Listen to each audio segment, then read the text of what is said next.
yang level 3-nya ya.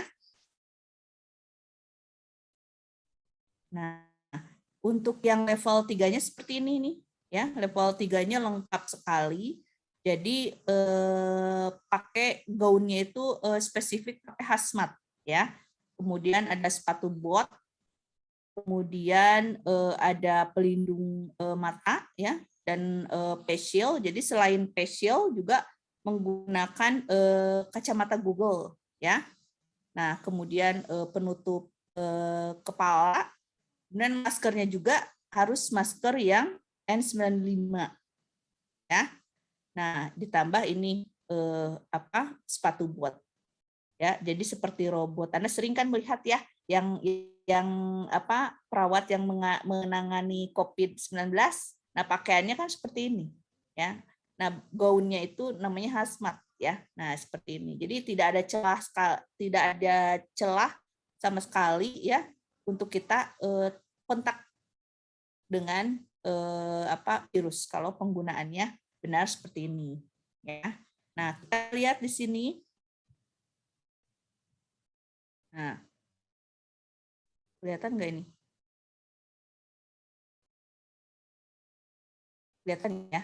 Nah, jadi di sini kan tadi sudah dibagi menjadi 3 tingkatan ya. Ada APD level 1, APD level 2, kemudian ada APD level 3 kan seperti itu ya. Nah, nanti gimana nih pemakaiannya gitu ya. Nah, di sini kalau misalkan lokasinya Anda di fasilitas rawat jalan seperti poli ya, poli kebidanan ya, kemudian di puskesmas untuk melakukan pelayanan ANC, pelayanan pemeriksaan ibu hamil ya, untuk meriksa ibu hamil, ataupun misalkan PNC itu untuk memeriksa ibu yang habis melahirkan atau kita sebut istilahnya sebagai ibu nifas ya, itu adalah PNC. Maka alat pelindung diri yang digunakan cukup ini saja. Kita lihat ada pelindung kepala, ada masker bedah, ada face shield, ada gaun, kemudian ada sarung tangan dan sepatu tertutup. Tidak harus pakai sepatu bot tadi, minimal sepatunya tertutup. Nah, berarti kalau seperti ini kita simpulkan ini APD level berapa? Baik, Ibu, level 1. Level? Level 1, Ibu. Oke.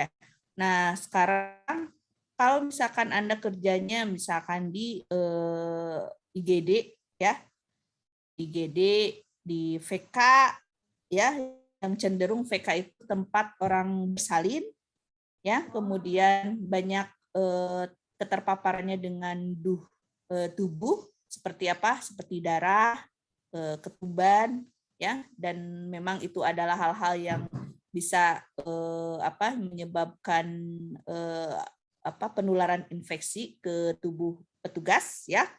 Nah, maka ini APD yang kita gunakan seperti ini. Pelindung kepala, N95, maskernya ya, kemudian ada goggles, ada face shield, kemudian ada gaun, kemudian ada apron, kemudian ada sarung tangan, dan pakai sepatu bot. Berarti APD level berapa? Level 2, Ibu. Level 2. Level 2. Ya. Nah, kemudian masih terlihat ini? Nah, kemudian persalinan kalau itu yang non COVID ya. Nah, sekarang ibu hamil yang bersalin banyak juga ya yang terpapar COVID-19 ya. Nah, bagaimana kalau proses persalinannya itu yang terkonfirmasi COVID-19? Nah, maka kita harus melakukan ini ya, pemasangan APD-nya tadi dari pelindung kepala N95 ya, kacamata Google, kemudian face shield, kemudian hazmat ya, atau coverall, jadi artinya bajunya yang tertutup semua ya, yang berbahan plastik juga gitu kan ya, supaya tidak masuk tuh si virusnya melalui pori-pori kain. Kalau kain kan masih beresiko kita ya si virusnya menyerap atau masuk ke dalam tubuh.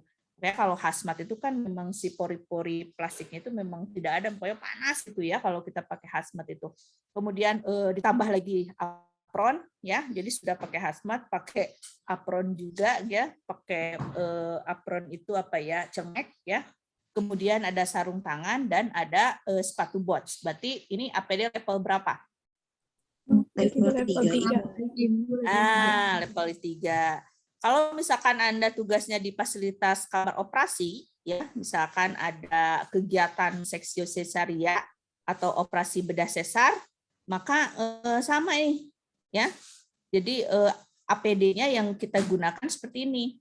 Pelindung kepala, mask N95 ya, goggles, kemudian face shield, hazmat atau coverall, kemudian apron, sarung tangan dan board. Berarti ini APD level berapa? Maaf Ibu, level 3 juga. Level 3. Jadi sampai sini paham? Jadi ada beberapa tingkatan APD ya, penggunaan APD. Mulai misalkan kalau hanya melakukan pemeriksaan fisik terkait dengan pemeriksaan ibu hamil dan ibu nifas, cukup APD level 1 gitu kan ya.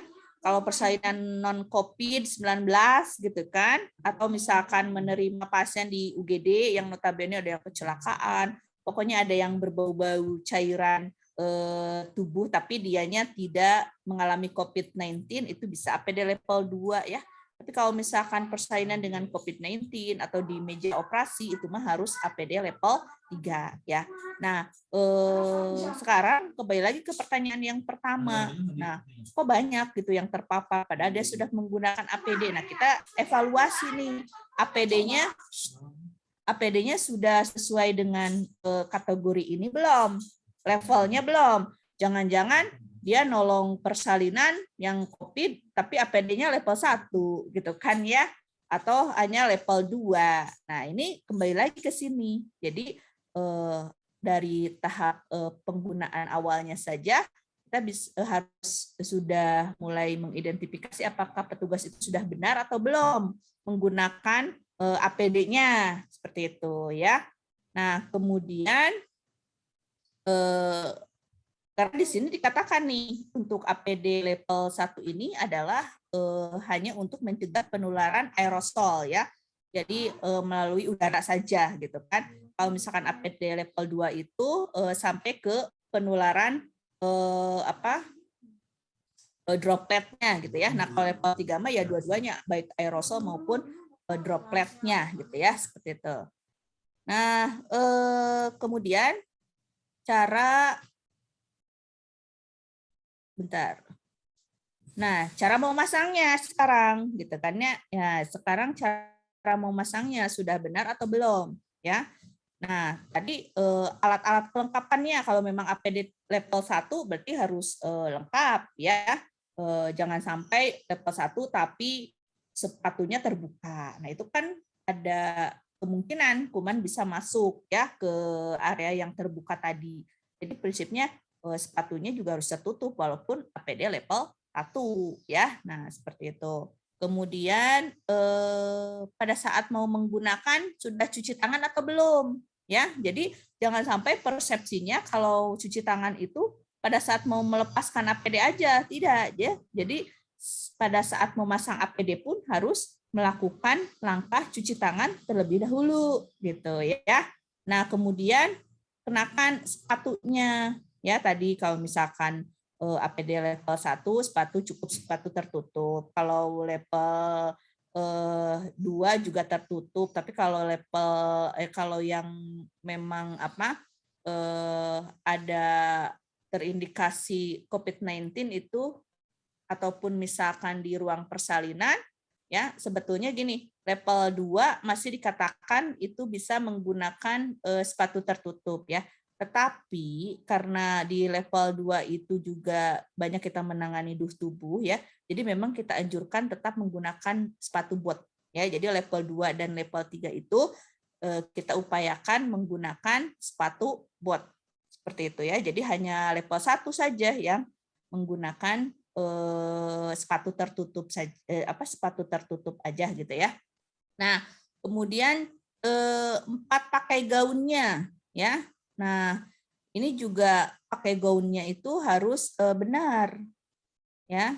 Jadi seperti ini cara memasangnya, bisa dilihat di gambar, ya.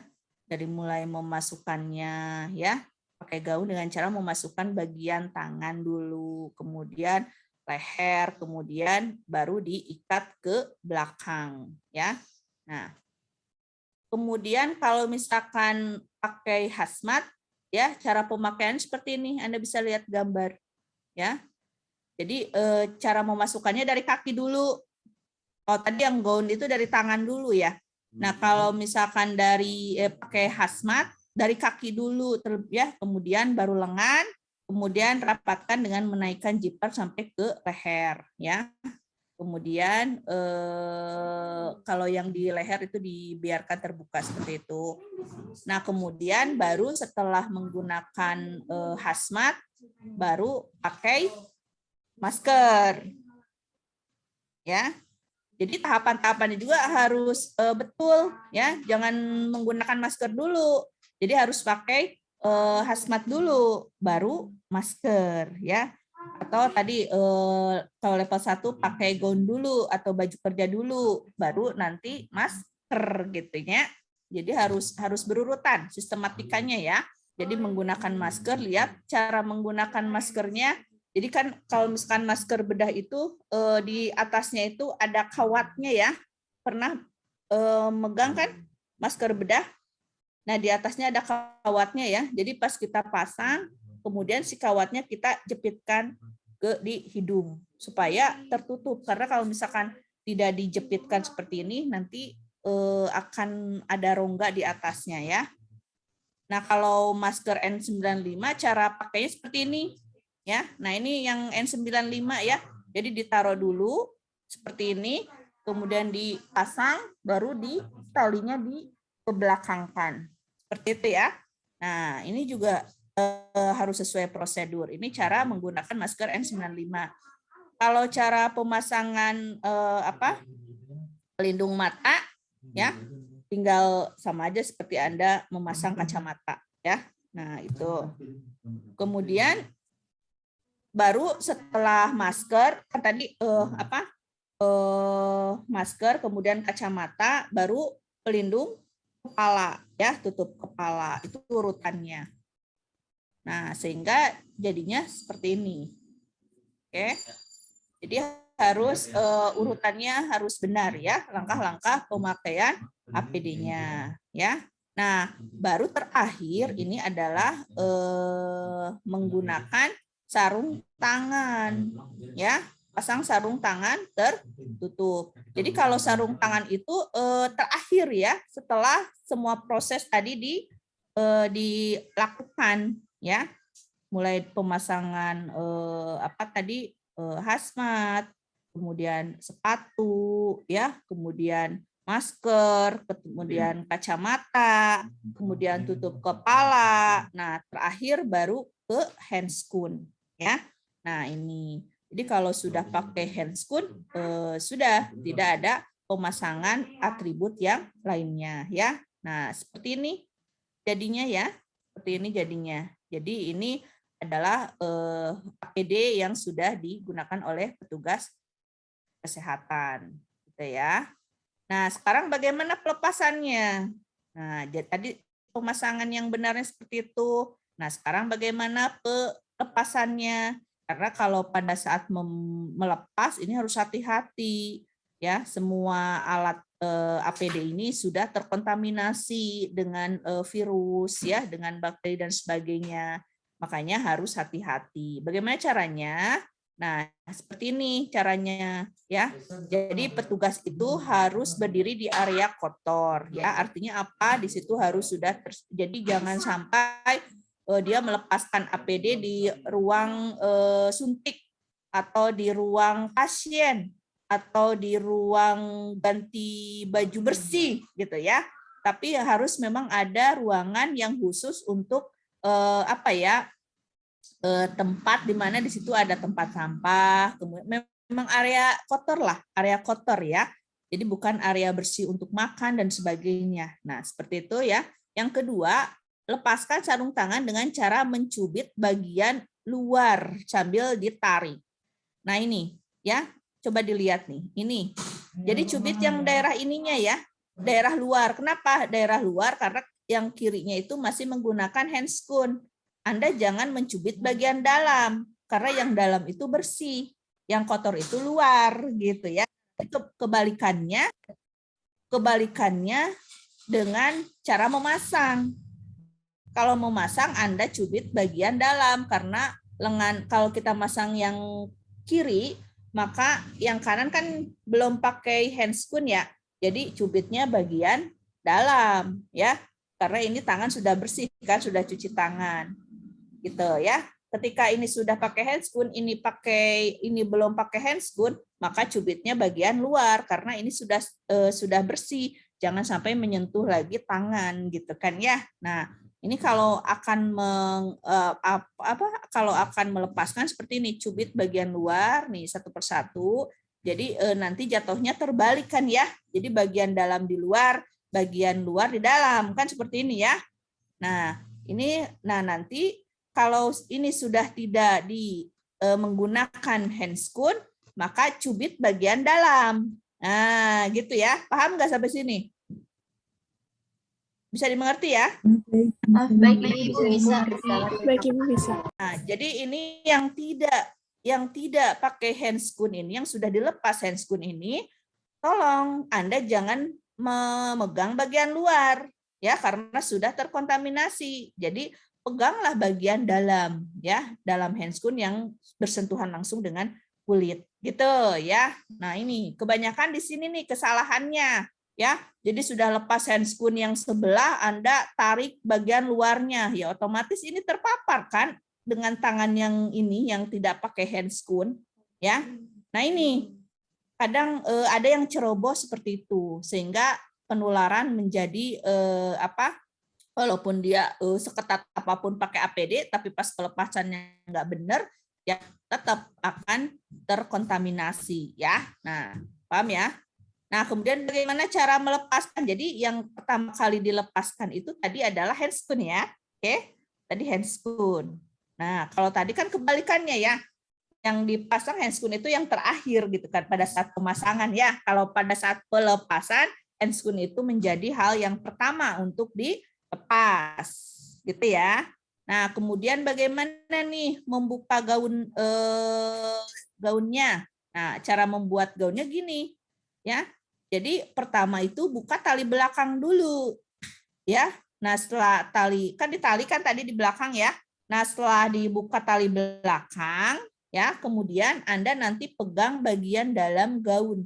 Jadi nanti diperosotkannya itu dari dalam ya.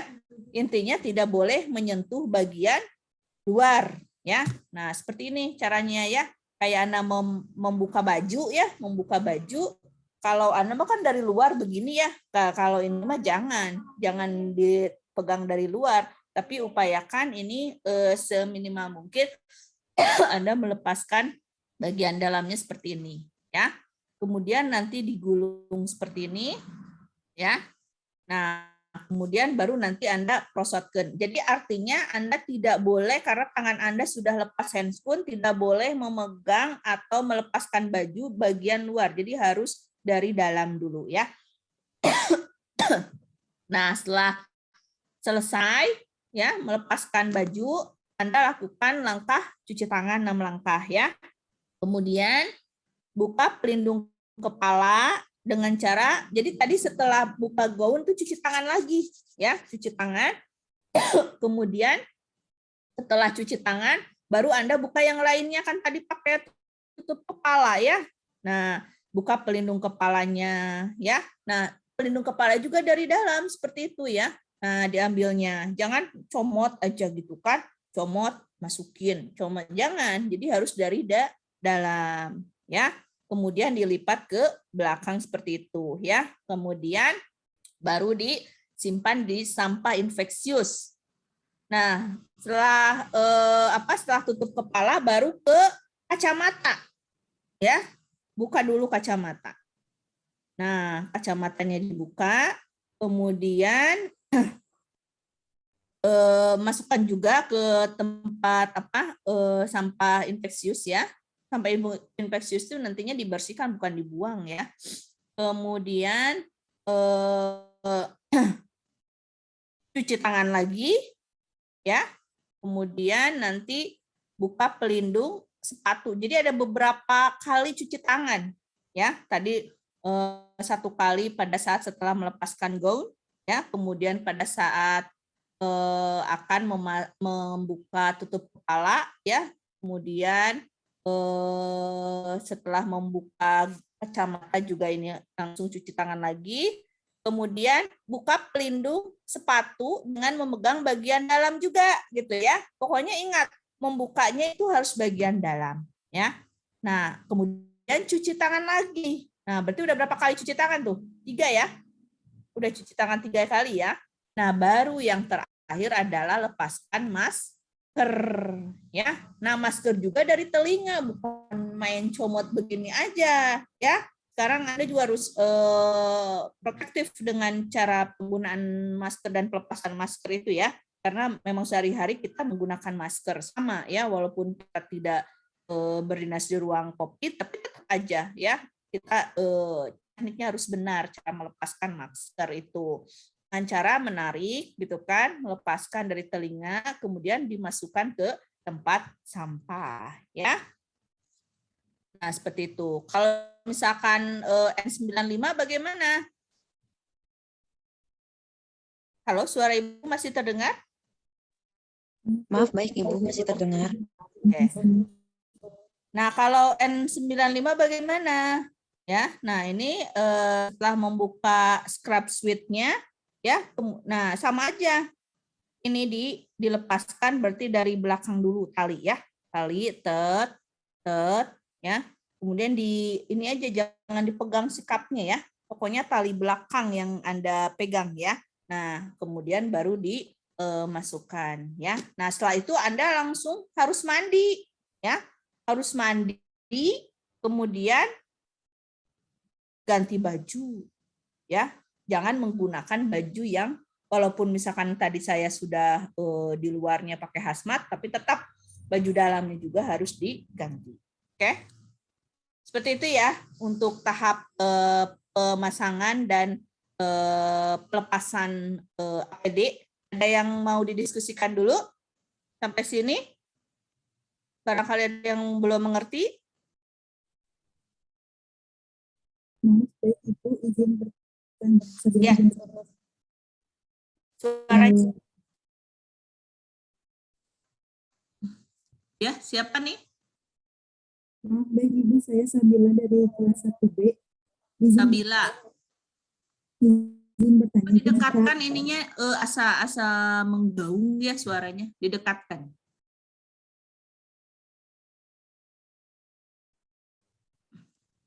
Mohon maaf Ibu, apakah suara saya sudah terdengar? Ya. Mohon maaf Ibu, apakah ketika untuk tenaga kesehatan yang sudah berkerudung wajib untuk menggunakan pelindung kepala juga Ibu? Terima kasih. Ya, yang kerudung ya. Oke. Jadi yang kerudung itu ya ada yang mengatakan nggak usah ya, karena nanti kan kerudungnya juga akan langsung di ini ya, akan langsung di apa tuh namanya bukan dibuang apa ya, dimasukkan ke dalam tempat infeksius ya. Nah, tetapi ya itu kalau misalkan untuk yang level 1 boleh ya, tidak menggunakan tutup kepala yang menggunakan kerudung. Oke. Nah, tetapi kalau yang untuk level 2 dan level 3 ya, kerudung itu kan dari kain, ya kan? Nah, kain itu kan berserat, jadi masih memungkinkan si virus itu masuk melalui serat-serat kain, ya. Nah, sehingga kalau level 2 dan level 3 itu diwajibkan untuk menggunakan tutup kepala, karena tutup kepala itu sudah didesain ya, sudah didesain sedemikian rupa dengan menggunakan bahan dari dari plastik ya, yang memang tidak mudah tembus virus. Seperti itu ya. Bisa dimengerti Sabila? Maaf Baik Ibu, terima kasih banyak. Oke, yang lainnya ada yang lagi yang mau ditanyakan?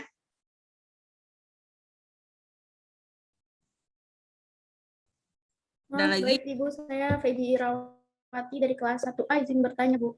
Silakan.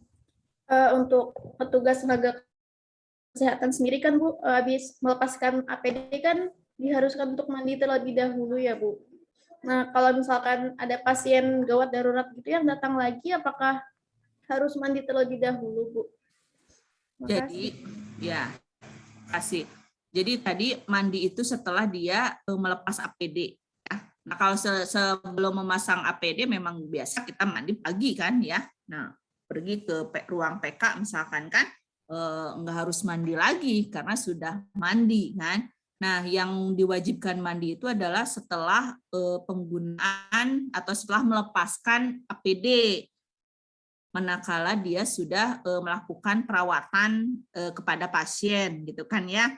Nah, dia harus mandi kemudian ganti baju.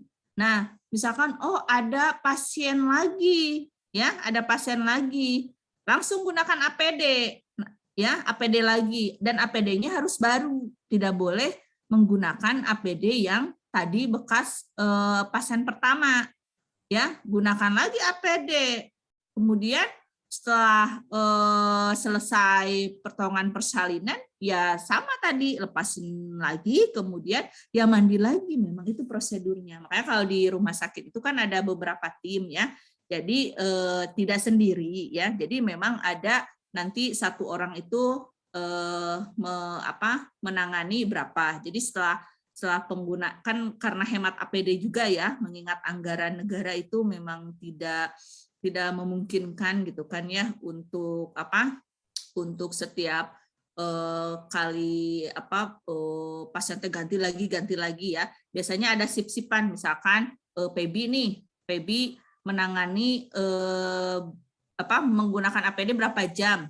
Nah, misalkan ada 10 pasien ya, APD-nya tetap yang itu kan gitu ya. Nah, setelah itu nanti gantian tuh sama sip yang berikutnya gitu kan. Dia lepas mandi. Jadi nanti ada gantian sip seperti itu gitu kan ya. Nah, tapi kalau misalkan dia tugasnya sendiri ya Wayahna ya, memang harus begitu gitu kan, selesai melakukan tindakan gitu kan ya. Misalkan oh pasien sudah pada pulang, tiba-tiba ada lagi, ya gunakan lagi yang baru gitu ya. Idealnya satu APD itu satu pasien, tapi kenyataannya memang tidak memungkinkan. Makanya kita lakukan modifikasi sebaik mungkin dengan cara setelah megang pasien ini disemprot kan, semprot dulu. Jadi tidak dilepas dulunya, disemprot. Habis disemprot dah menangani pasien lagi kan gitu. Semprot lagi pasien berikutnya seperti itu. Karena kalau misalkan satu pasien ganti, waduh nggak ada alatnya ya. Sekarang aja, kemarin aja kan menjerit-jerit itu yang namanya tenaga kesehatan di rumah sakit, ada yang pakai jas hujan gitu ya. Karena apa? Karena memang keterbatasan alat APD-nya. Seperti itu ya, Pebi. Bisa dimengerti? Baik, Ibu bisa. Terima kasih. Ya, sama-sama. Ada lagi yang lainnya sebelum kita ke topik yang lain? Baik, Ibu. Tiara ini izin bertanya, apakah diperbolehkan? Boleh. Tiara, silahkan. Maaf, baik Ibu, sebelumnya untuk kita yang matanya minus gitu Bu, kan APD level 3 memakai Google ya Bu ya, buat yang pelindung mata itu. Itu gimana Bu? Ya. Oke. Nah, selama ini double ya. Jadi kacamatanya double karena kan kacamata Google itu berongga ya. Nah, jadi kita butuhnya itu ini nih sampingnya ya. Nah, kalau APD level 1 mah nggak masalah kan ya, pakai kacamata itu saja karena memang tidak tidak apa istilahnya tidak diharuskan untuk menggunakan kacamata sih kalau APD level 1 sepanjang tangan kita tidak jahil, tidak mengusap-ngusap ke area mata ya, itu yang menjadi pusat penularan. Nah, kalau misalkan kita menggunakan APD level 2 dan 3 ya, sedangkan mata kita bermasalah ya, maka kita double kacamata ya. Jadi kacamata itu sama kacamata Google-nya dipakai. Seperti itu ya. Ya, maaf. Baik, terima kasih Bu atas jawabannya. Ya. Ada lagi? Kalau pakai facial juga double ya kacamatanya ya. Jadi kalau misalkan facial level 2 nggak pakai kacamata Google, Anda berkacamata, pakai kacamatanya, pakai facialnya gitu ya.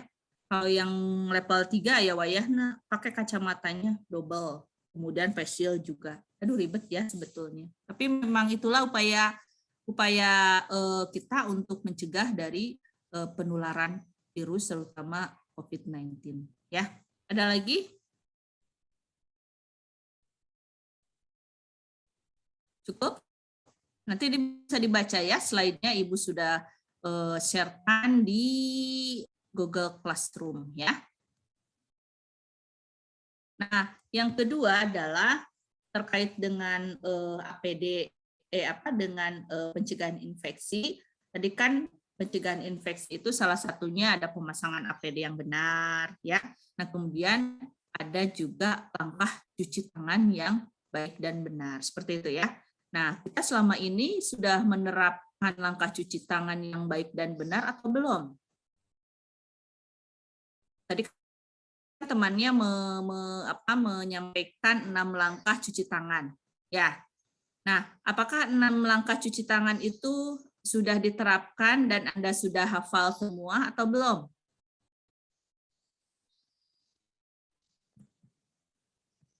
Halo? Maaf, baik Ibu. Masih terkadang belum diterapkan Ibu. Terima kasih. Ya, tapi selama ini apakah sudah belajar mengenai langkah cuci tangan yang 6 langkah itu? Maaf, baik Ibu sudah, tapi suka urutannya tidak sesuai gitu. Ya. Nah, dapat di mata kuliah apa langkah cuci tangan itu?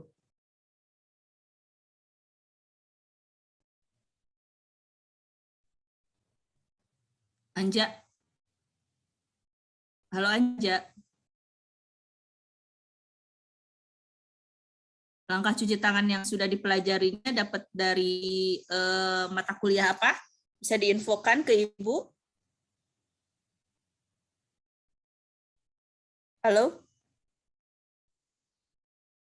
Maaf baik Ibu, untuk pembelajaran untuk cuci tangan belum ada, tapi kalau dari kitanya sudah. Dari Anda belajar sendiri atau bagaimana? Maaf baik Ibu, belajar sendiri. Oke. Baik, Ibu sharekan video Ibu untuk langkah cuci tangan ya. Apakah urutan langkah cuci tangan yang sudah Anda pelajari itu sudah sesuai belum ya? Oke. Baik Ibu, terima kasih. Langkah cuci tangan.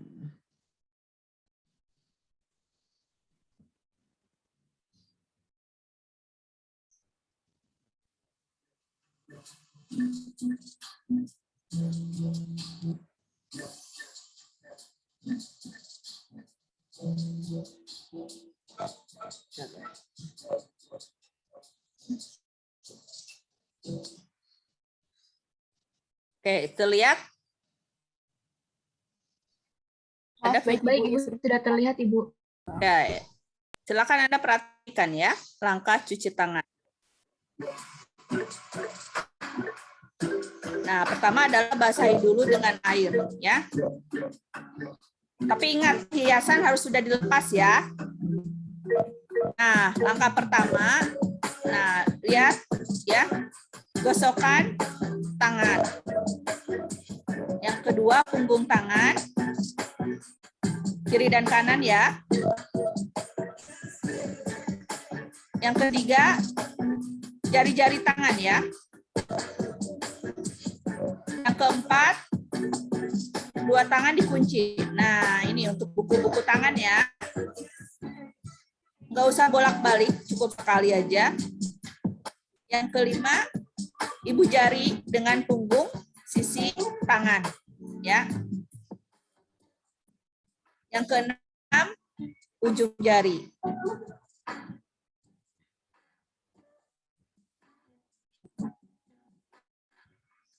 Kemudian selanjutnya dibersihkan.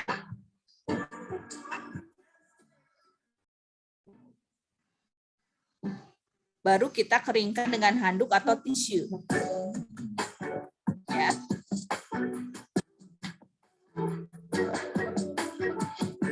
Nah, oke. Gimana? Sudah sesuai dengan apa yang Anda pelajari?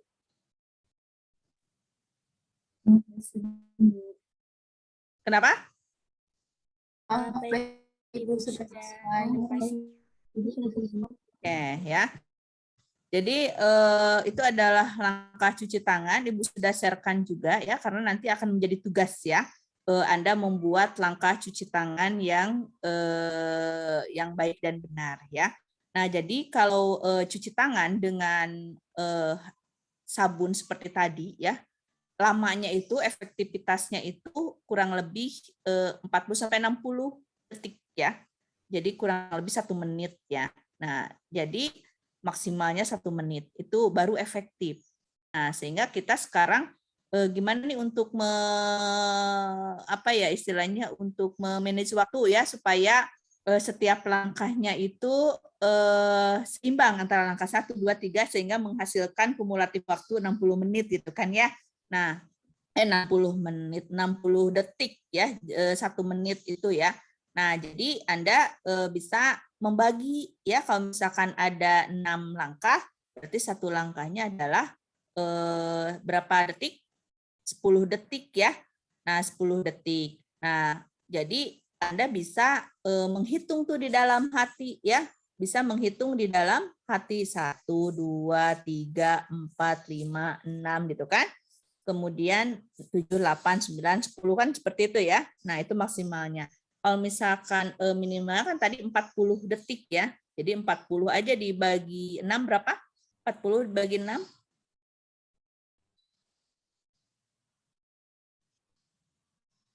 Ayo, 40 bagi 6 berapa? 6 kali ya. 6 sampai 7 kali boleh ya. Jadi hitung aja di dalam hati 1, 2, 3, 4, 5, 6 gitu kan ya. Nah, bisa kita 6 aja misalkan, karena ada 1 langkah itu untuk 2 kali kiri dan kanan gitu kan ya. Nah, pokoknya efektifkan aja waktunya selama 60 detik ya. Mari kita peragakan dulu yuk 1 kali ya, sebelum menginjak ke materi yang lainnya ya. Bentar. Ini berarti di stop share. Oke. Oke. Yuk, biar kelihatan semuanya. Sok di-on-kan kamera semua. Pebi mati kameranya, Pebi. Pebi Irawati. Anja juga mati ya, sama Hairunisa. Hairun. Rusi. Baik Ibu, tadi saya sedang izin untuk itu Bu, membuang ingus sebentar Bu. Ya. Sok atuh dibukain. Oke. Boleh diperagakan ya. Coba. Jadi sebelum kita mencuci tangan, kita lepaskan dulu perhiasan yang menempel di jari kita ya. Kalau kita pakai cincin, lepaskan dulu ya. Jadi ada perhiasan yang menempel. Kemudian kalau pakai jam tangannya dilepas dulu. Seperti itu ya. Nah, baru tahapan sebelum memulai ya, Anda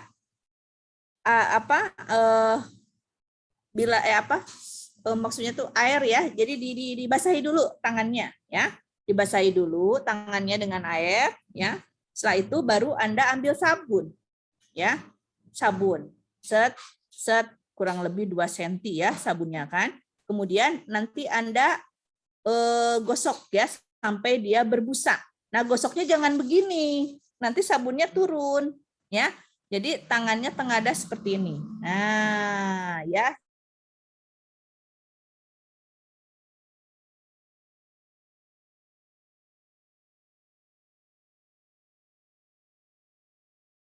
4, 5, 6.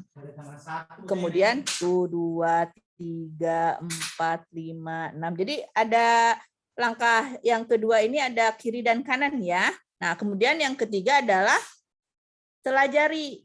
Nah, begini ya gosokan. 1, 2, 3, 4, 5, 6. Oke. Yang ke berapa berarti? Yang keempat baru dikunci. Seperti ini. Ya.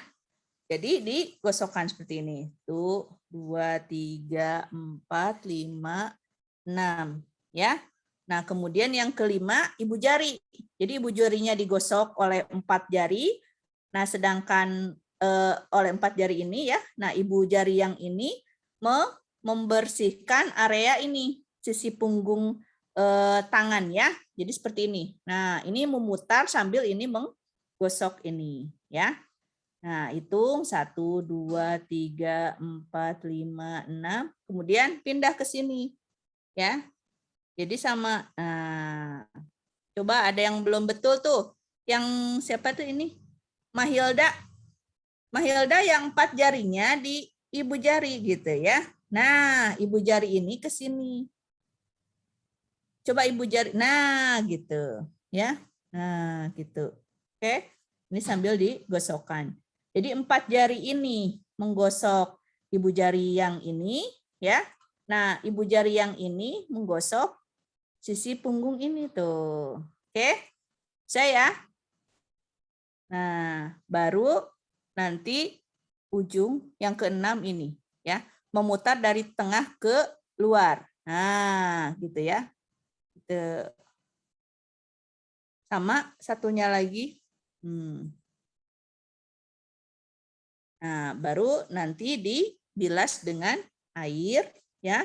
Kemudian dikeringkan dengan tisu ya. Nah, nanti kalau mau menutup keran ya, kalau misalkan kerannya perlu ditutup, nanti si tisu ini pakai untuk menutup kerannya itu ya. Jangan langsung pakai tangan gitu ya. Jadi nanti langsung ditutup si kerannya menggunakan tisu, baru tisunya langsung dibuang. Oke. Jadi semua langkah dilakukan 2 kali kecuali pada saat mengunci ya. Kalau mengunci ini cukup sekali aja karena ini sudah otomatis membersihkan buku kiri dan buku kanan karena sudah berputar kan ya. Kalau yang lainnya 2 kali ya. Seperti itu. Oke. Paham sampai sini? Baik Ibu, sudah. Ya, jadi itu langkah cuci tangan. Tolong nanti dipraktekkan ya. Nah, untuk selanjutnya berarti pemasangan cuci tangan sudah, pemasangan APD sudah, ya. Nah, tadi ada pertanyaan bagaimana memproses alat, ya, memproses alat untuk yang sudah dipakai, misalkan sudah dipakai untuk nolong persalinan. Tadi ada pertanyaan seperti itu ya? Dari siapa tadi yang bertanya? Maaf Ibu, saya. Ayu ya? Oh iya Ibu. Ya. Oke, Ibu sharekan dulu untuk cara memproses alat dengan teknik dekontaminasi. Tadi Anda sudah belajar mengenai teknik aseptik dan antiseptik. Ya, bedanya apa kelompok aseptik dan antiseptik tadi? Bisa dijelaskan kembali?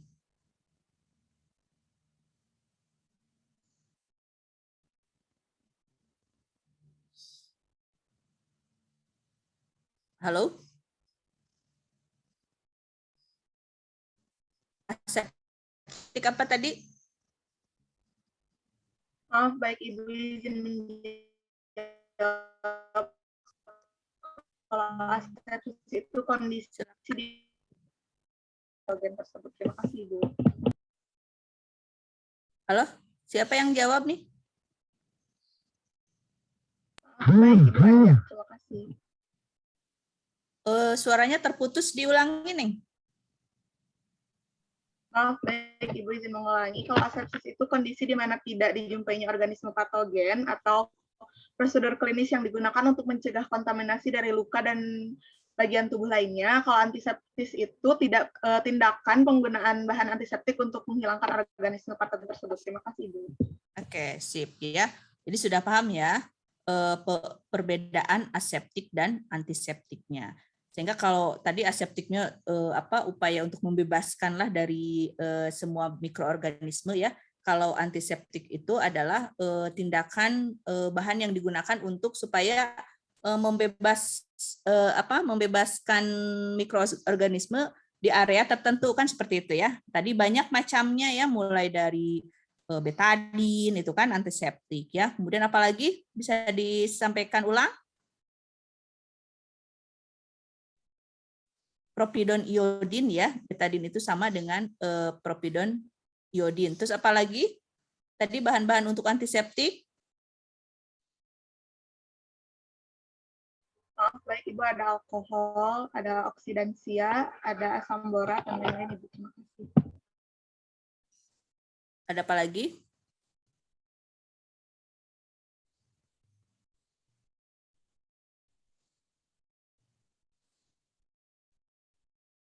Ada apa lagi? Tadi Baik Ibu, ada basa amonium quaternar atau etakridin atau rifanol, asam borat, logam berat dan lain-lain Ibu. Terima kasih. Nah, itu untuk bahan antiseptik ya. Nah, ada lagi istilah Disinfektan, Ibu. Nah, desinfektan. Nah, kalau desinfektan gimana?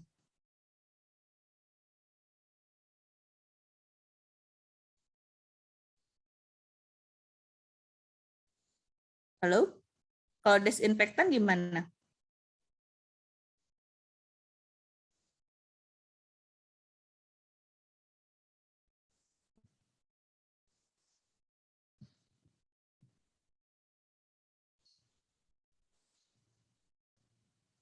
Maaf, baik Ibu, untuk diinspekkan untuk saat ini seperti yang disemprot-semprotkan itu ya Bu. Terima kasih. Nah, jadi gini. Jadi ada istilah ya antiseptik dan desinfektan. Nah, ini nanti Anda harus bisa membedakan. Jadi kalau antiseptik itu ya dipakai untuk membunuh atau menghambat hampir semua mikroorganisme yang bersifat sementara dan menetapnya itu pada kulit atau selaput lendir mukosa ya. Misalkan tadi mau operasi dioleskan betadin, itu operasi kan di area kulit ya. Nah, jadi antiseptik itu digunakan untuk area kulit ya ataupun selaput lendir mukosa. Nah, tetapi kalau desinfektan ya, kalau desinfektan itu merupakan bahan kimia yang digunakan untuk mengurangi mikroorganisme pada peralatan. Nah, jadi jangan ketuker ya antara antiseptik dengan desinfektan. Bisa dipahami? Jadi kalau antiseptik itu adalah tadi bahan-bahan yang memang bisa bersentuhan lah, istilah kasarnya bisa bersentuhan dengan tubuh kita gitu ya. Boleh kulit, boleh mukosa gitu kan seperti itu. Tapi kalau desinfektan itu bahan kimia yang memang khusus untuk peralatan, bukan untuk tubuh kita. Makanya klorin salah satunya yang dikatakan desinfektan itu larutan kaporit gitu kan ya, larutan klorin gitu kan. Nah, larutan klorin itu jangan sampai menyentuh kulit ataupun mukosa, selaput mukosa ya, selaput mukosa itu mata ya, kemudian hidung, di situ kan ada selaput mukosa ya. Nah, seperti itu. Jadi pembedanya itu ya. Jadi desinfektan itu hanya untuk alat, kalau antiseptik itu adalah untuk tubuh bisa bersentuhan dengan kulit. Bisa dipahami ya perbedaannya ya? Oke. Nah, ya itu adalah merupakan untuk cara ya, baik larutan antiseptik maupun desinfektan itu adalah upaya untuk membunuh mikroorganisme ya. Tadi upaya untuk membebas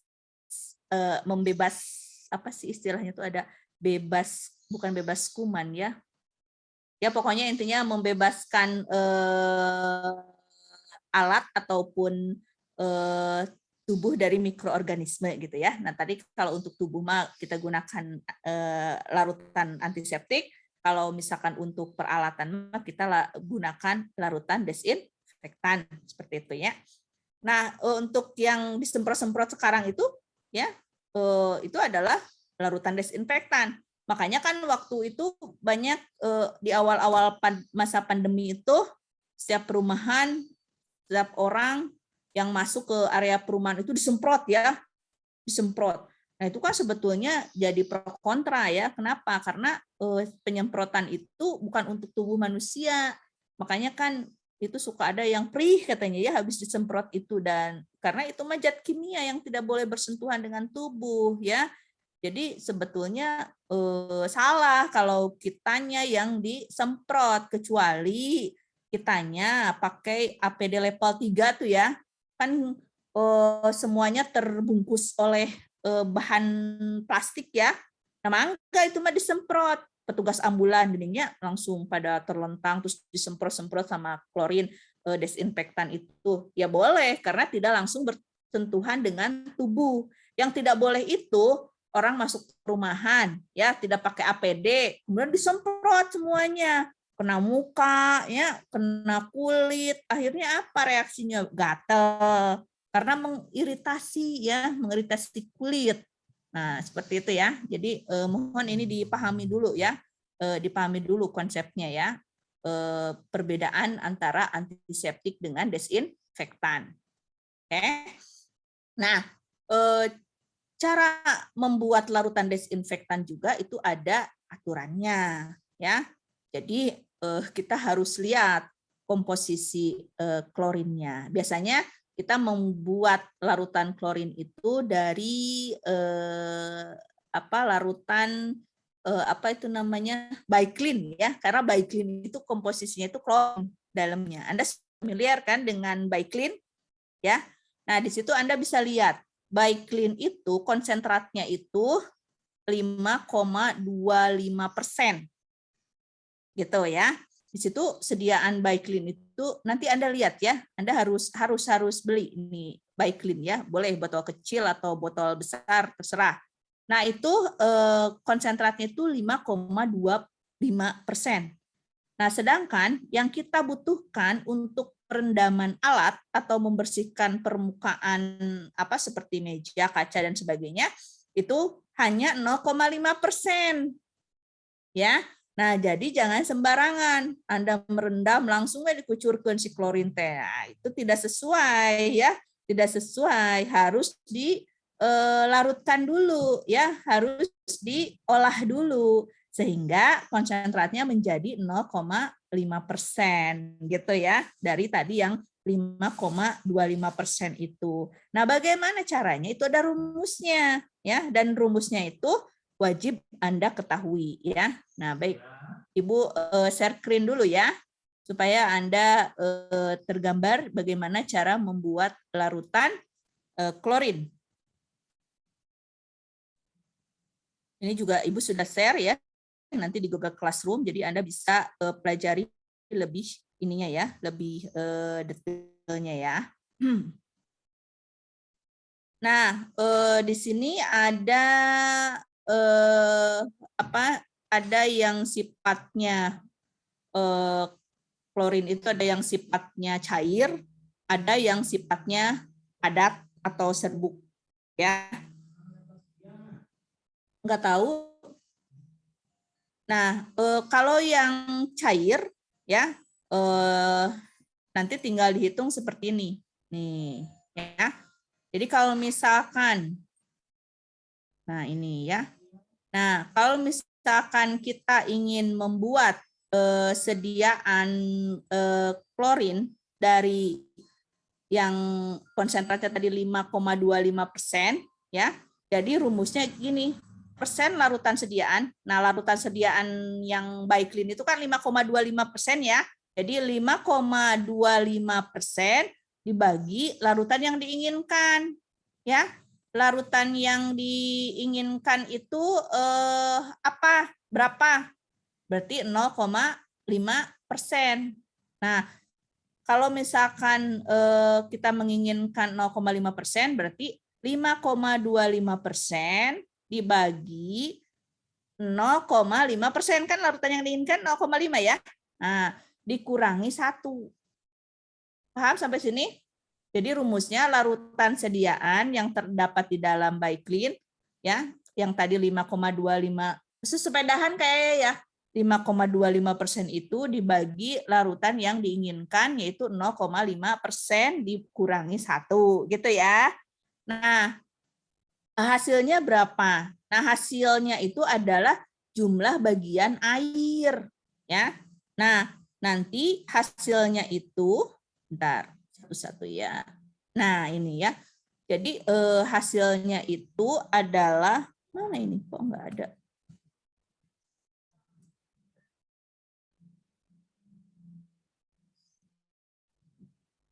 Kok kenapa nggak ada ya?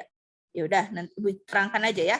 Jadi hasilnya, sok coba dihitung pakai ini, pakai kalkulator. Nah, Anda pegang HP masing-masing atau kalkulator. Oke. Sok, hitung. 5,25% dibagi 0,5%. Oke, dikurangi 1. Berapa hasilnya?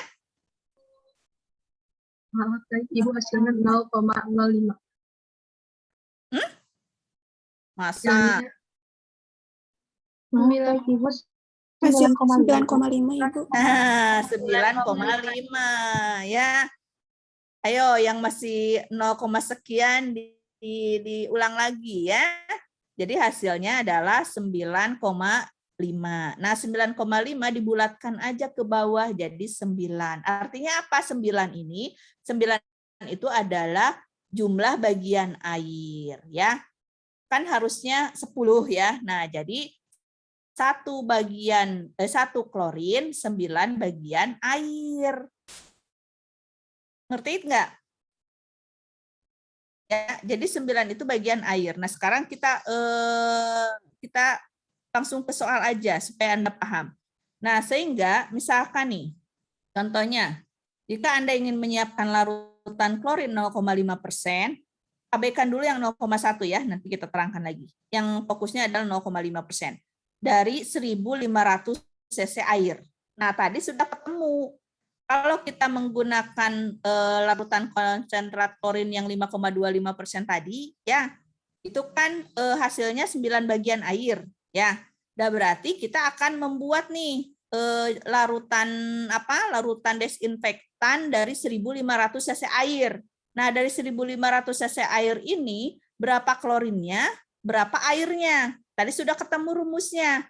Ya, sudah ketemu rumusnya. Airnya 9, klorinnya 1. Jadi 1:9. Ya. Nah, berarti kalau 1.500, 1:9-nya berapa? Anda bagi dulu aja, ini jadi 10. 1.500 dibagi 10 berapa? 150. Berarti satu bagiannya adalah 150. Betul nggak? Nah, berarti Baiklin-nya adalah 150 cc, airnya 1.350 karena sudah diambil 1 bagian oleh klorin. Betul nggak? 1.500 dikurangi 150 berapa? 1.350 kan? Betul nggak? Maaf, baik. Maaf, baik Ibu. Baik. Nah, paham sampai sini? Paham? Nah, sekarang Ibu contohkan lagi. Misalkan Anda mau membuat klorin 1.000 cc. Catat dulu ya. 1.000 cc air. Ya, ingin menggunakan ingin membuat sediaan cairan desinfektan dengan menggunakan klorin 0,5% untuk air 1.000 cc. Nah, tadi kan nggak usah dihitung lagi ya, karena Baiklin itu konsentratnya 5,25% gitu ya.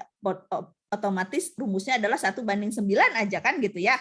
Nah, sekarang kalau 1.000 cc berarti berapa air, berapa klorin? Siapa yang bisa? Ibu, airnya 900 cc sama klorinnya 100 cc, Ibu. Iya. Gampang ya? Nah, jadi 100 cc klorin, 900 cc air. Karena perbandingannya adalah 1:9. Coba Ibu tanya ke Teng, siapa nih? Anja udah tadi. Azmi, kalau kita ingin buat sediaan air 500 cc, berarti berapa? Air berapa klorin ya?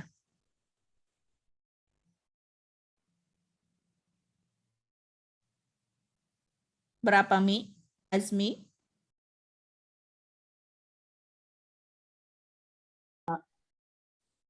Maaf baik Ibu, 100 klorin sama 400 air. 1:9. Azmi, 1:9. Gini aja, Mi. 1/2-nya berapa?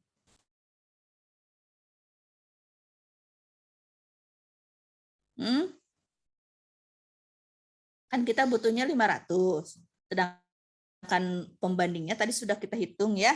Pokoknya 1:9. 9 itu air, 1-nya itu klorin. Oke. Nah, 500 1:9-nya berapa? Kita bagi aja 10 dulu. Berarti 1/2-nya berapa, Mi? 500 dibagi 10 berapa, Mi? Masih di unmute? Maaf Ibu, 500 bagi 10 sabaraha, Azmi? maaf Ibu, 50. 50. Nah, berarti kita sudah ketemu tuh ya. Untuk klorin 1/2-nya adalah 50. Berarti sisanya airnya berapa? Maaf Ibu, airnya 450. Gampang kan? Gampang ya? Azmi, ngerti ya? Maaf Ibu, iya. Coba satu.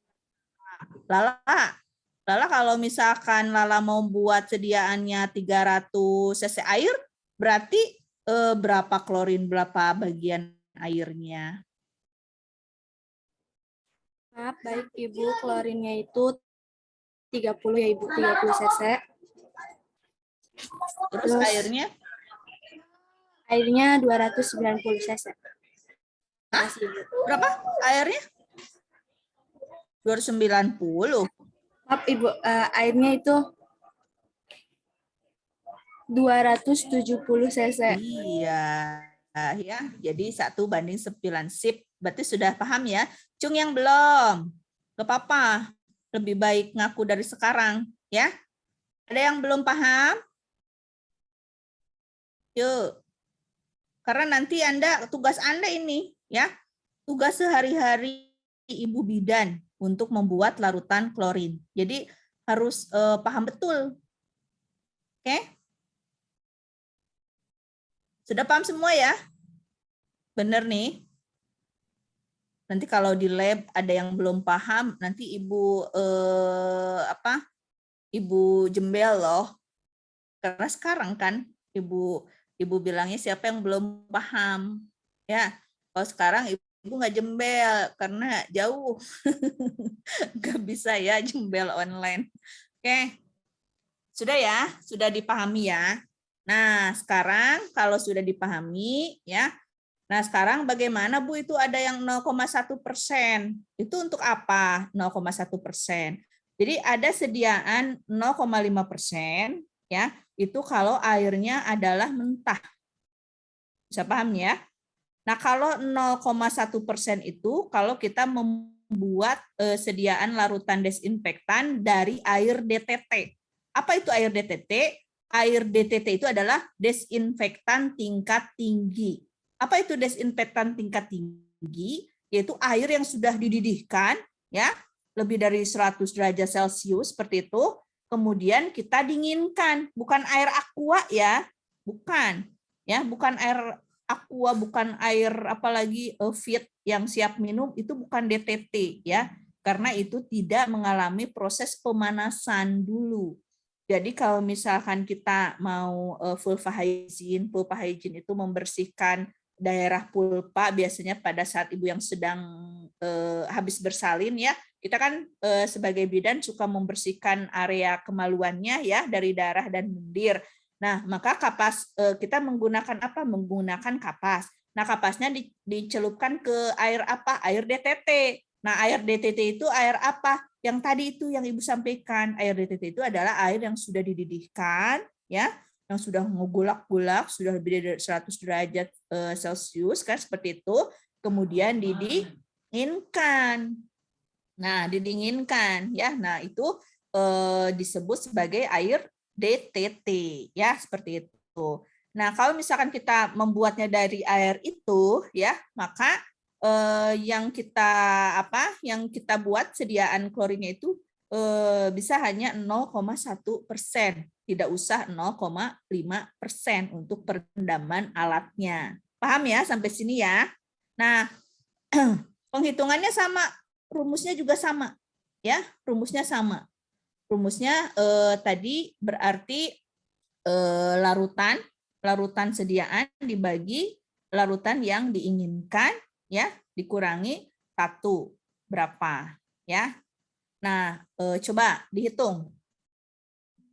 51,5 itu. Berapa? 51,5. Nah, 51,5 berarti kita 51 aja ya, dibulatkan ke bawah ya. Nah, jadi artinya apa?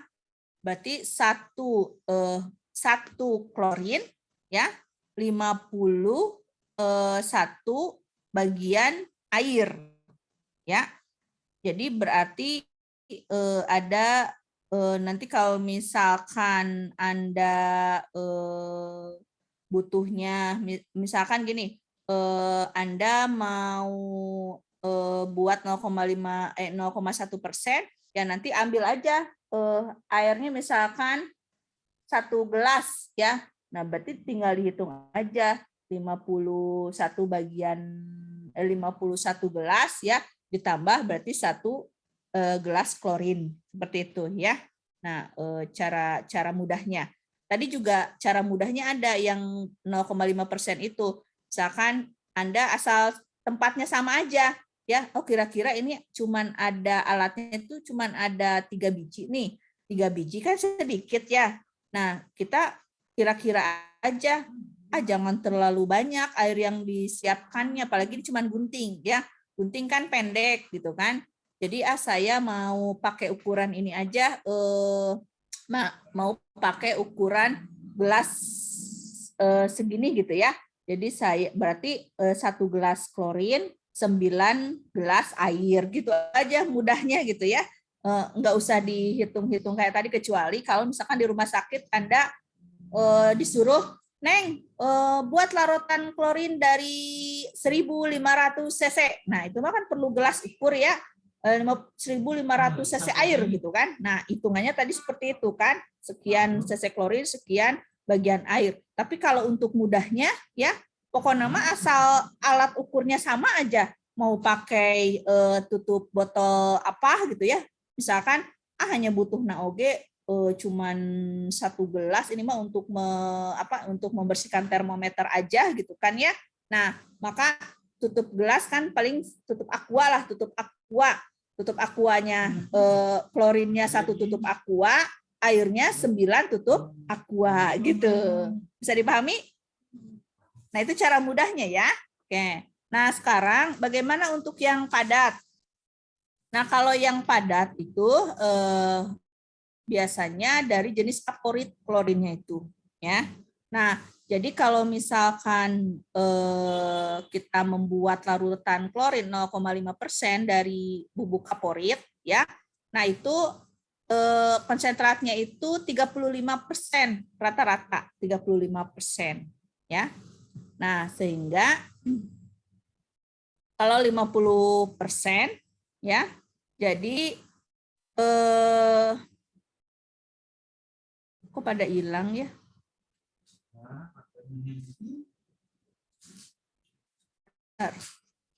Ini terlihat, masih terlihat nggak slide-nya?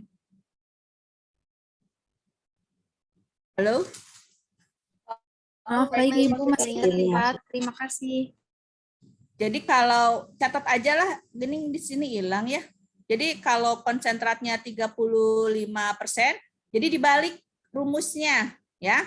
Kalau tadi kan larutan yang tersedia dibagi larutan yang diinginkan ya. Nah, kalau ini yang serbuk larutan yang diinginkan ya, larutan yang diinginkan dibagi 35%, dibagi larutan yang tersedia.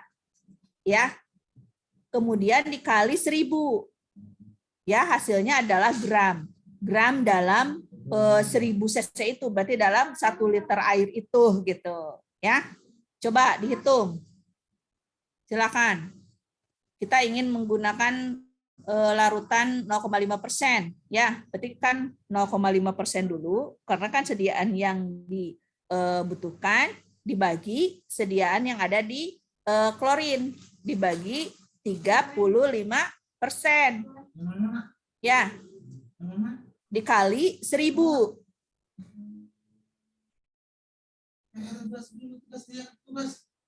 Berapa? Hasilnya 12,28. 14 ya. Iya. Nah, 14 gram. 14 gram dalam 1 liter air gitu loh ya. Jadi kalau kita menggunakan sediaan 1 liter air berarti si kaporitnya itu adalah 14 gram. Gitu ya. Oke. Bisa dipahami ya? Lihat dulu. Kita lihat dulu video singkat ya untuk cara membuat dan persiapan alatnya ya. Bentar.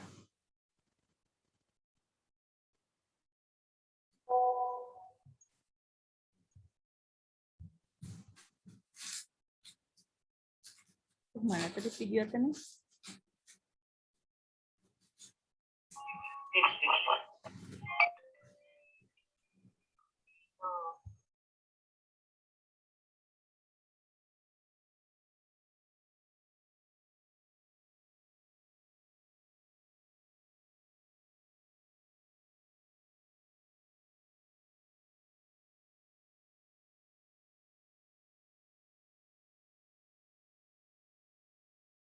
Maaf, baik Ibu, suaranya masih termute.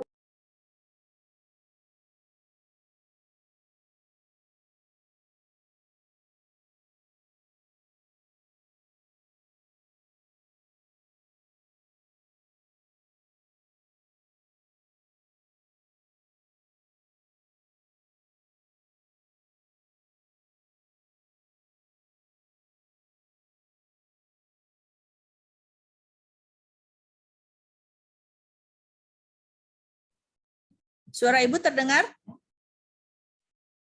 Maaf, baik Ibu, terdengar. Oke, kita lihat ya. Oke.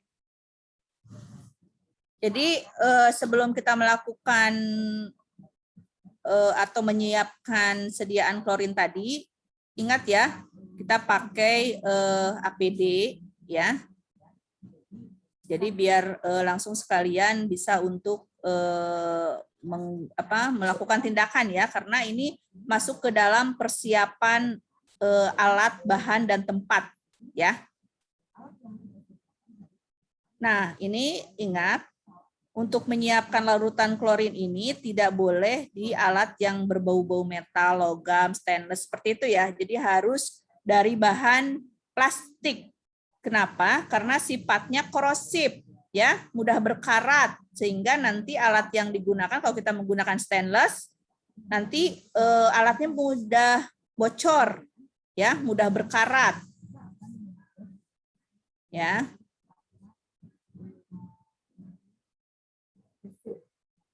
Nah, kita akan membuat larutan yang berapa ini? Yang 5.000 ini ya, yang 5.000 cc air. Berarti kalau 5.000 cc air, nah ini gelas ukurnya yang Ibu gunakan itu adalah 500 cc ya. Satu gayung ininya 500 cc. Nah, berarti 1:9-nya ini 9 air ya. Berarti 9 kali 500 berarti berapa? 9 kali 500? 4.500. Nah, 4.500 air ya. Kita hitung sampai 9. Jadi airnya dulu ya. Jangan klorinnya dulu, airnya dulu 9 bagian.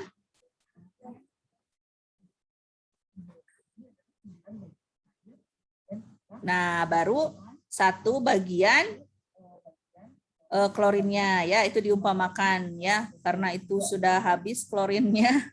Jadi umpamanya seperti itu aja. Nah, itu klorin ya, bukan air, klorin.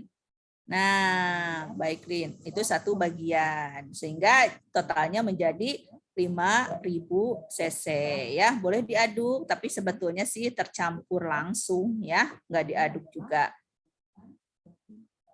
Nah, jadi kalau 5.000 cc itu ya cuman segitu. Karena ini baskomnya gede sih. Oke. Bisa dipahami? Bisa dipahami? Baik, Ibu bisa. Baik, Nah. Ibu bisa dipahami. Jadi bisa cara cepatnya tadi ya. Jadi pokoknya ada wadah yang sama, terus perkirakan alat-alatnya itu sampai bisa terendam ya, sampai bisa terendam oleh air. Minimal dari alat yang direndam ke air yang merendamnya itu 2,5 cm ya. Jadi jangan sampai misalkan alat-alatnya teh airnya cuma setengah dari alat yang kotor. Nah, itu tidak maksimal ya. Dan nanti perendamannya itu ya cukup 10 sampai 15 menit. Tidak boleh lebih dari itu dan tidak boleh kurang dari itu. Alasannya kenapa? Kalau kurang ya nanti efektivitas untuk membunuh kumannya tidak baik, artinya kumannya setengah mati ya, henteu mati. Karena apa? Karena tidak sesuai waktu yang disarankan.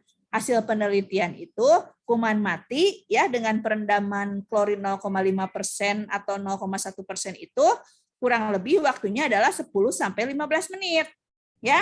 Nah, kalau kurang dari 10 menit berarti kan kumannya itu masih masih mabok ya, belum mati. Nah, itu jadi kan tidak efektif. Kalau mabok kan bisa hidup lagi ya. Nah, jadi seperti itu. Nah, tetapi tidak boleh juga lebih kan Bu, lebih bagus ya, lebih dari 15 menit biar benar-benar mati kumannya. Iya, mati kumannya ya, tetapi alatnya rusak. Ya, karena tadi sifatnya korosif. Jadi tidak boleh terlalu lama juga. Jadi harus sesuai standar waktu perendaman alatnya ya. Jadi waktu perendaman alatnya sekitar 10 sampai 15 menit. Itu ingat ya, dicamkan ya. Jadi jangan sampai berlebih. Makanya ketika kita melakukan perendaman alat, kita harus menyiapkan alat pengingat waktu. Boleh stopwatch gitu ya, atau alarm gitu ya, supaya waktu yang kita tetapkan itu sesuai. Jadi tidak kelupaan gitu ya. Timer ya yang bunyi itu. Jadi kita bisa mengerjakan apa dulu, bunyi langsung Anda angkat, kemudian langsung nanti dibilas, ya, dibilas pakai sabun, ya, dicuci. Jadi jangan sampai tidak dibilas, ya. Jadi pemrosesan alatnya dekontaminasi dulu, baru dibersihkan dengan sabun dan air bersih mengalir, ya. Baru nanti dikeringkan, habis itu nanti diproses. Diproses dengan cara apa? Bisa direbus, ya, bisa di oven, ya, untuk apakah mau misalkan disterilkan. Ada alat sterilnya itu adalah alat sterilisasi itu autoclave namanya ya. Nah, kalau misalkan disterilkan itu 100% kumannya dengan spora-sporanya mati gitu ya. Tapi kalau sifatnya hanya direbus gitu kan ya, dikukus, ya, itu kumannya mati, tapi tidak bersama spora-sporanya, ya. Jadi nanti ada alat-alat yang sifatnya desinfeksi tingkat tinggi, ya. Ada juga yang sifatnya steril, ya. Kalau yang steril itu tadi menggunakan autoclave, ya. Kalau misalkan hanya direbus dan sebagainya itu tidak membunuh 100% dari kuman, ya. Maksudnya gini, membunuh sih tapi tidak bersama spora-sporanya gitu ya. Nah, itu biasanya alat operasi itu ya yang harus disterilkan seperti itu, oke? Nah, tapi dengan perendaman klorin tadi itu bisa membunuh virus, ya. Itu 100% bisa membunuh virus, ya. Baik virus HIV, virus COVID itu bisa membunuh. Oke. Sampai sini bisa dipahami ya. Nah, nanti proses alat juga Ibu sudah sampaikan di slide ya. Jadi nanti tinggal dibaca kalau merebus itu berapa lama ya. Mulai dari mendidih itu kan dihitungnya 20 menit. Nanti kalau pakai autoclave berapa? Itu kan maksimalnya 60 menit di situ ya, ada ya. Jadi tolong dibaca, dipahami, Ibu yakin itu tinggal dibaca aja ya. Jadi Anda juga nanti akan paham ya untuk itu. Oke. Sampai sini ada yang mau ditanyakan lagi? Ada yang belum paham? Silahkan. Tanyakan. Maaf Ibu, izin bertanya. Ya. Untuk yang tadi itu yang 0,5% itu airnya mentah Ibu. Kenapa? Untuk yang 0,5% itu airnya mentah Ibu. Yang airnya apa? Airnya mentah. Oh iya. Jadi kalau kita menggunakan sediaan larutan klorin 0,5% itu untuk air yang mentah. Ya. Tapi kalau kita menggunakan sediaan 0,1% itu untuk air yang tadi, yang Ibu sampaikan tadi, air DTT. Air DTT itu apa? Air yang sudah dimasak terlebih dahulu sampai suhunya lebih dari 100 derajat Celcius, kemudian didinginkan. Ya, sebelum dipakai kan didinginkan dulu. Nah, itu namanya air DTT. Jadi air yang sudah dimasakkan, sudah dibebas hamakan. Nah, itu istilahnya dibebas hamakan ya. Nah, itu sediaannya bisa lebih sedikit dibanding dengan air mentah klorinnya. Gitu ya? Bisa dimengerti? Ya, baik Ibu, terima kasih. Ada lagi? Maaf, baik Ibu, izin bertanya lagi. Ya. Kalau untuk tadi itu yang itu kan tadi 0,5%-nya dibagi 35%. Bukan, rumus ya. Nah, jadi klorin itu ya. Jadi klorin itu ada yang bentuknya cair, ada yang bentuknya serbuk. Ya. Nah, kalau yang cair tadi kan konsentratnya biasanya klorinnya ada di sediaan Baiklin ya, pemutih yang tadi di video juga ada ya, yang seperti itu. Nah, itu kan konsentratnya 5,25% ya, 5,25%. Gitu kan? Nah, sehingga rumus untuk cair dan yang serbuk itu berbeda. Tadi kalau misalkan rumus yang cair itu konsentrat dibagi jumlah klorin kan. Berarti 5,25% dibagi yang diinginkan kan 0,5%. Dikurangi 1. Gitu kan ya? Nah, hasilnya adalah 9 bagian air. Jadi 1 berbanding 9 bagian air. Kan tadi ya sudah clear. Nah, sekarang kalau yang serbuk, nah serbuk itu biasanya klorinnya itu ada di dalam sediaan kaporit. Ya. Nah, sediaan kaporit. Nah, biasanya konsentratnya itu adalah 35%. Nanti kalau misalkan ada yang di luar 35%, dilihat lagi aja ya. Jadi pada umumnya kaporit itu nanti kan ada di labelnya ya, berapa tuh konsentratnya gitu ya. Nah, rata-rata yang di kaporit itu 35%. Jadi ketika kita ingin membuat larutan klorin cair 0,5% dari kaporit yang serbuk tadi, gimana sih caranya? Kan gitu ya.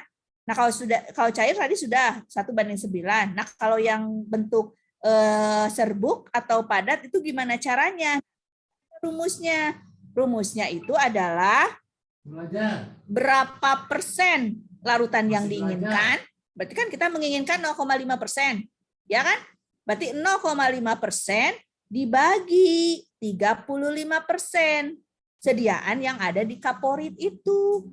Seperti halnya tadi kalau di klorin itu 5,25%, kalau di kaporit itu 35%. Jadi 0,5% dibagi 35% dikali 1000. 1000-nya dari mana, Bu? Karena nanti hasilnya itu adalah gram dalam liter. Per liter, gram per liter ya. Berarti gram per 1000 cc air gitu ya. Nah tadi setelah dihitung 0,5 dibagi 35% itu dikali 1000 itu adalah 14 gram.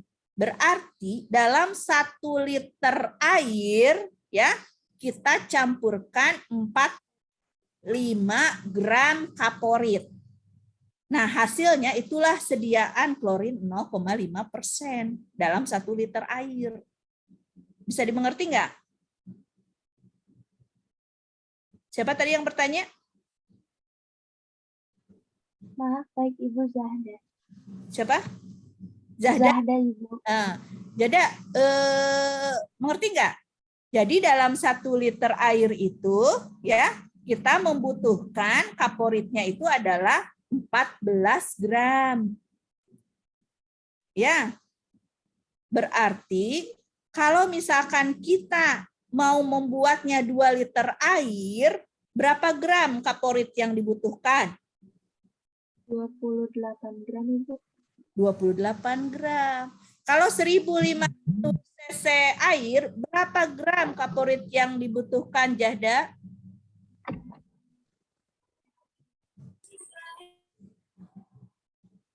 Berapa? Kalau sediaannya 1.500 cc,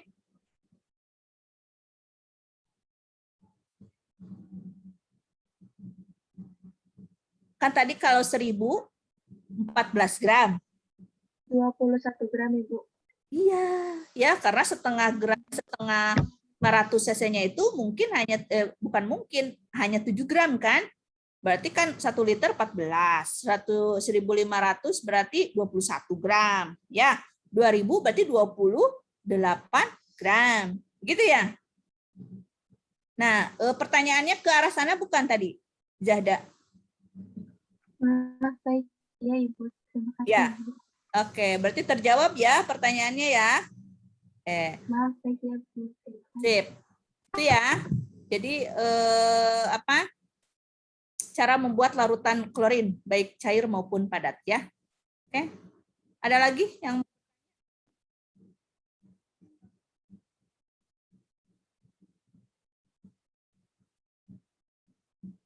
ada yang udah nguap berapa kali ya, Ibu perhatikan di sini.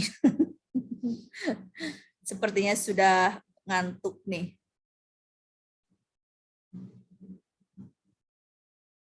Ada lagi yang mau ditanyakan? Cukup? Cukup ya? Sepertinya cukup ya? Oke. Jadi sebelum nanti Anda masuk ke kelas ini ya, kelas Google Class, Ibu ingin membacakan dulu, ini ada laporan ya, bahwa beberapa anak tidak masuk kuliah. Ya, tidak beberapa masuk kuliah. Di anatomi ya, di anatomi ada, coba Nanda, mana Nanda? Nanda Siva Cahyani. Hadir tidak? Oh, baik Ibu, hadir. Mana Nanda? Saya, Bu. Mana? Nah, Nanda Siva Cahyani ya. Nanda ini di anatomi tidak hadir 4 kali, betul ya? Betul, Ibu. Di fisiologi 3 kali. Betul? Betul, Ibu. KDE masuk terus. Di agama 4 kali. Iya, Ibu. Waktu itu sudah izin karena sakit. Sekitar 3 mingguan tidak masuk. Kemudian di Pancasila 4 kali, kewarganegaraan 4 kali, konsep 5 kali, komunikasi kebidanan 4 kali, dan di PPAK juga 5 kali ya, 5 kali pertemuan. Nanda, ini sudah melebihi dari 25% ya, Neng ya. Nah, ini kan alasannya sakit ya. Nah, jadi ini harus dikejar ya, dikejar ke koordinator mata kuliahnya supaya Nanda bisa ikut ujian. Ya. Baik, Ibu, terima kasih. Jadi kita UTS kan minggu depan. Ya. Nah, berarti Nanda hanya punya beberapa hari untuk bisa menyelesaikan jumlah perkuliahan ini, ya.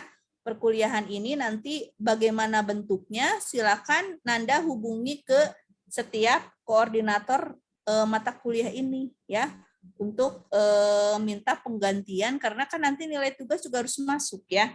Nah, nanti kan gimana koordinatornya seperti apa, ya.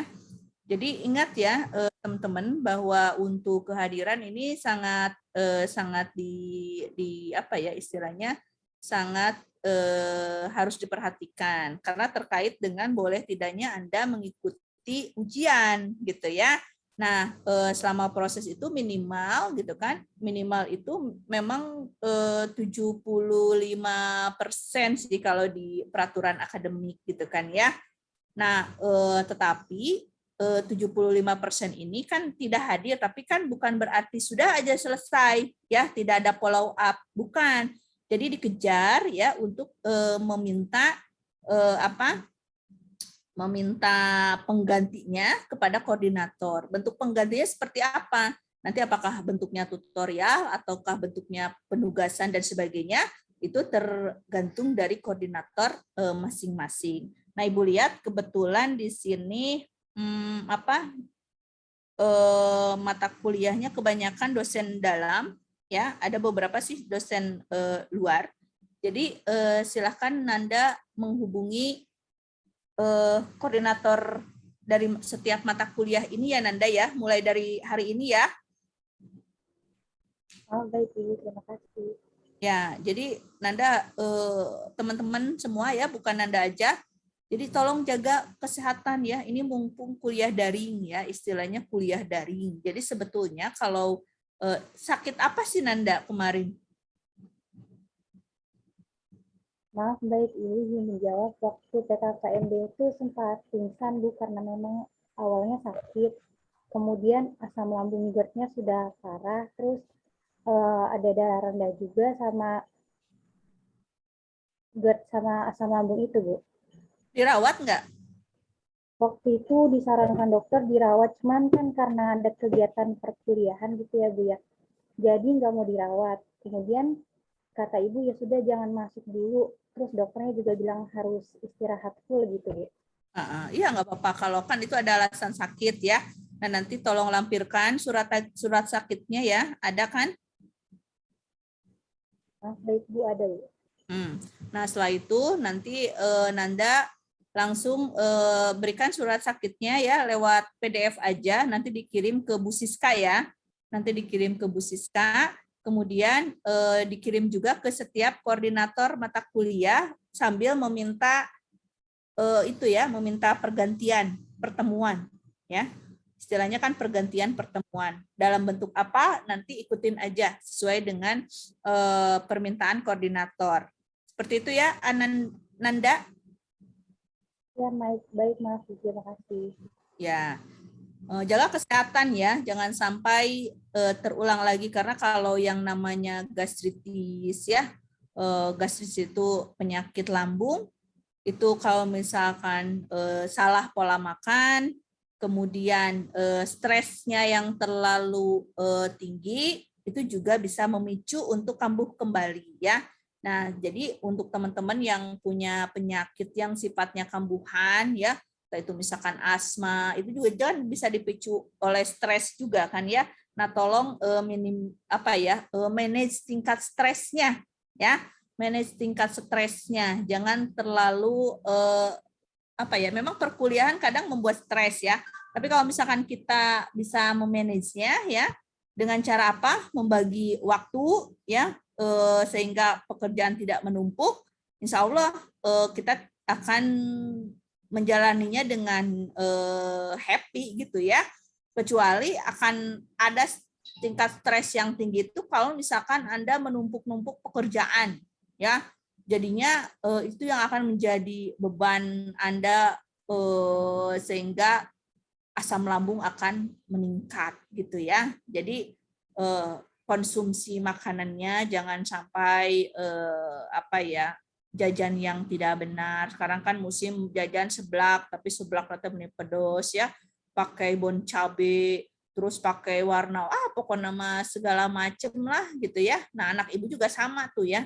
Kadang pola makannya itu tidak benar karena jajannya yang tidak baik gitu ya, tidak memperhatikan bentuk jajanannya seperti apa. Nah, itu yang akan berpengaruh dan mempercepat kita mudah untuk sakit gitu. Jadi jangan sampai seperti itu ya.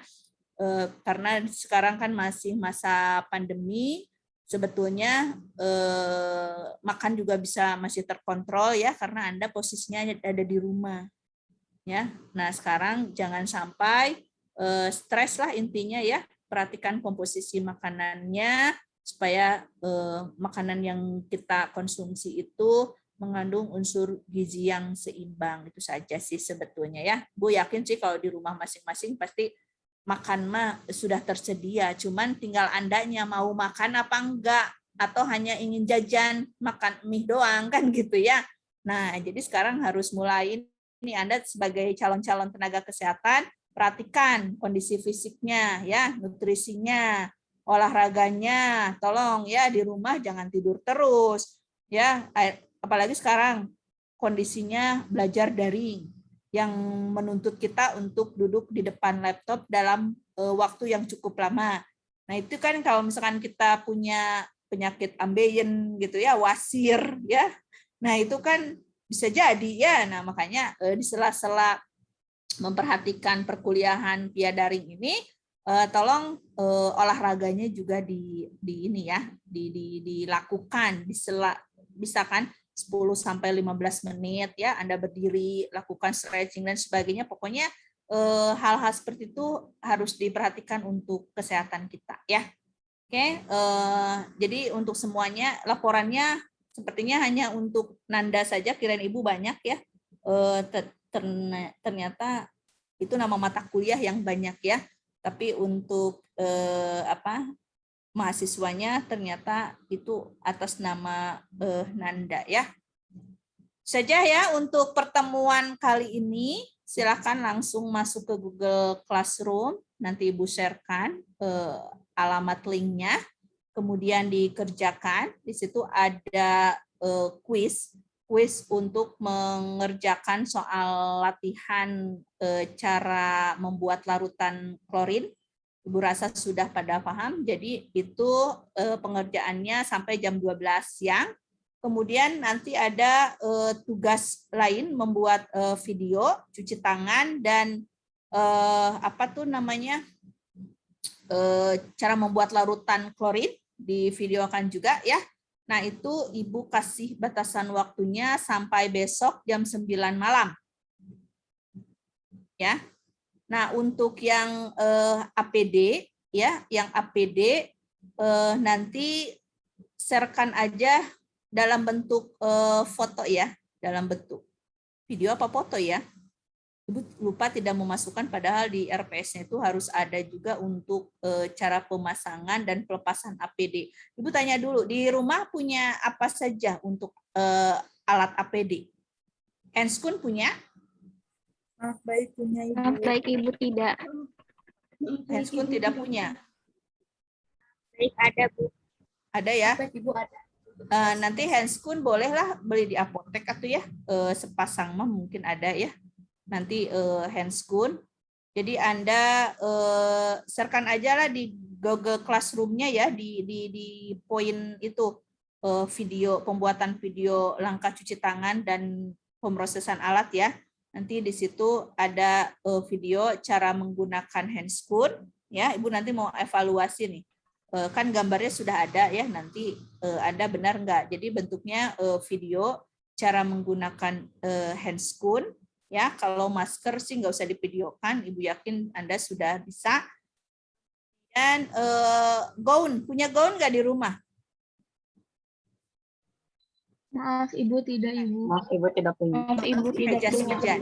Nah, pakai jas hujan aja ya. Punya pensil nggak di rumah? Ada, Ibu. Punya Ada ya, Ibu ada. kalau pensil ada. Nah, jadi Anda gunakan itu aja lah. Kalau hazmat kan nggak ada. Jadi alat APD-nya sepatu tertutup pasti punya semua ya. Kemudian pakai jas hujan, ya. Kemudian pakai masker, pakai pensil, pakai handscoon. Nah, nanti langkah-langkah urutan penggunaan APD-nya dilihat ya, ada di slide. Kemudian nanti Anda divideokan saja ya. Nah, jadi untuk pemasangan handscoon-nya berarti satu video dengan pemasangan APD ya. Itu aja. Ya, jadi penugasan di Google Classroom ditambah satu ya. Bagaimana Anda memasang dan melepas APD dalam satu video ya.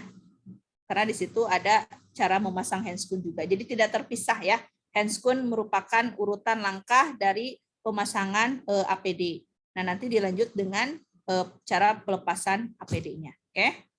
Nah, itu saja mungkin yang bisa Ibu sampaikan ya untuk pembelajaran KDM tatap muka hari ini. Selanjutnya Anda kerjakan tugas terstrukturnya di jadwal sampai jam 15 ya. Nah, nanti walaupun misalkan tugasnya besok terakhir, tapi kalau sekarang bisa dikerjakan, lebih baik hari ini ya, lebih cepat, lebih baik. Oke, terima kasih atas perhatiannya. Billahi taufiq wal hidayah. Wassalamualaikum warahmatullahi wabarakatuh. Waalaikumsalam. Ibu, terima kasih. Udah difoto belum? Udah difoto belum? Maaf, baik Ibu sudah. Oke, nanti kirim ya ke Ibu ya untuk dokumentasinya. Maaf, baik Ibu. Saya boleh bertanya dulu nggak Ibu? Oh iya, silakan. Untuk langkah cuci tangan, Ibu, kan tadi Ibu mah ada 6 langkah ya, Bu ya. Untuk pergelangan tangan sendiri itu di bawah nggak ya, Bu? Jadi 7 langkah cuci tangan. Kalau dulu, ya. Kalau untuk di meja operasi itu ada 7 langkah ya, termasuk sampai sini sampai sikut ya. Itu untuk langkah cuci tangan di meja operasi atau meja bedah ya. Nah, untuk yang non atau di luar ya, di luar meja, di luar ruang bedah ya, itu cukup 6 langkah. Itu sudah dinilai efektif untuk menghilangkan kuman di area tangan. Seperti itu ya. Karena pergelangan tangan itu kan sebetulnya pada saat tadi akan membilas kan ini sudah kena sabun juga ya. Jadi sudah cukup dengan 6 langkah. Kecuali kalau di meja operasi ini harus sampai sikut ke sini. Nah, nanti kalau Anda dinas di ruang operasi ya, ini harus sampai sikut seperti ini. Oke. Jadi yang direkomendasikan WHO cukup 6 langkah saja. Kalau dulu memang 7 langkah. Sudah tahun berapa ya? Ibu lupa. Sejak tahun 2017 sudah mulai 6 langkah cuci tangan. Begitu ya? Maaf, baik Ibu. Terima kasih. Oke. Ya. Oke, terima kasih ya. Ibu izin live ya. Maaf, baik Ibu, terima kasih. Oke. Baik, Ibu, terima kasih.